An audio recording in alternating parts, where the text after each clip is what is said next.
তাহলে বলেন হিজবুত তাওহীদ, কাদিয়ানি, শিয়া, মাজার পূজারি, কবর পূজারি এ সবগুলো মুসলমান না বেঈমান? মোটামুটি বাতিলের একটা চার্ট আপনাদেরকে দিলাম। এখন কথা হলো হুজুর হক কারা? আমি হকের সংজ্ঞা বলেছিলাম, হকের রাস্তা কয়টা?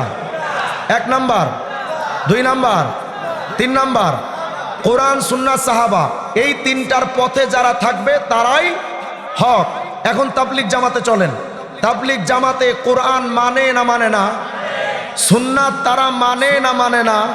শুধু মানে এমনটা নয়, বরং তবলিগ জামাতে 3 দিনের জামাতে যদি আপনি যান, খাওয়ার সুন্নাত কি, শোয়ার সুন্নাত কি, বাথরুমে যাওয়ার সুন্নাত কি, মসজিদের সুন্নাত কি, ওযুর সুন্নাত কি, গোসলের সুন্নাত কি, নামাজের সুন্নাত কি, এগুলো তালিমের মাধ্যমে আলোচনা হয়। তাহলে বোঝা গেল তবলিগ জামাতে সুন্নাতের আলোচনা আছে না নাই? এরপরে তাদের কিতাবের মধ্যে ফাজায়েলে সাহাবা আছে না নাই? তাহলে বোঝা গেল তারা কোরআনও মানে, সুন্নাতও মানে, সাহাবীদেরকেও মানে। কথা কয় না? তাহলে এখন আপনারাই বলেন, কোরআন সুন্নার আলোকে তবলিগ জামাত হক না বাতিল? এরপরে চরমোনাই, উজানি, নানুপুর, ঢালকানগর মুফতি আব্দুল গফফার সাহেব, হুজুর শাহ ইসমতুল্লাহ কাসেমী সাহেব সহ যারা হক্কানি পীর মাশায়েখ যারা আছেন, তাদের কাছে আপনি যদি যান, তারা কোরআন মানে না মানে না? সুন্নাতের কথা বলেন না বলেন না? সাহাবীদের কথা আলোচনা করে তাদের মান্য করেন না করেন না? তাহলে এই সমস্ত দরবারগুলো হক না বাতিল? আচ্ছা, এরপরে চলেন কওমি মাদ্রাসায় যান, ছোট্ট বাচ্চাকে পাঠান, পাঠায়া 1 মাস পরে আপনি আপনার বাচ্চাকে জিজ্ঞান, আব্বু কি পড়ছো? ছোট্ট বাচ্চাকে আপনি জিজ্ঞেস করুন, বাবা কি পড়ছো?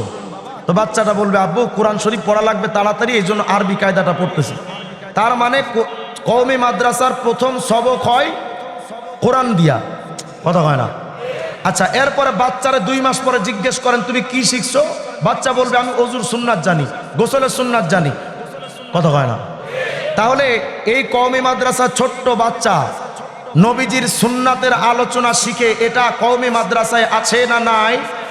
এরপরে তাদেরকে যদি বলেন সাহাবীদের ব্যাপারে কওমি মাদ্রাসার আকীদা কি, তো সাহাবা হামারা রাহবার, সাহাবা আমাদের জীবন, সাহাবা আমাদের মরণ।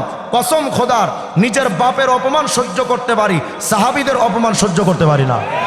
সুতরাং আমরা কওমি মাদ্রাসায় সাহাবায়ে কেরামকে মানি না মানি না? যদি বলেন প্রমাণ কি, ছোট্ট একটা প্রমাণ নেন। নবীজি আলাইহিস সালাম থেকে 20 রাকাতের তারাবির সহিহ কোনো হাদিস নাই, একটা জয়ীফ হাদিস আছে, সহিহ কোনো হাদিস 20 রাকাতের নাই।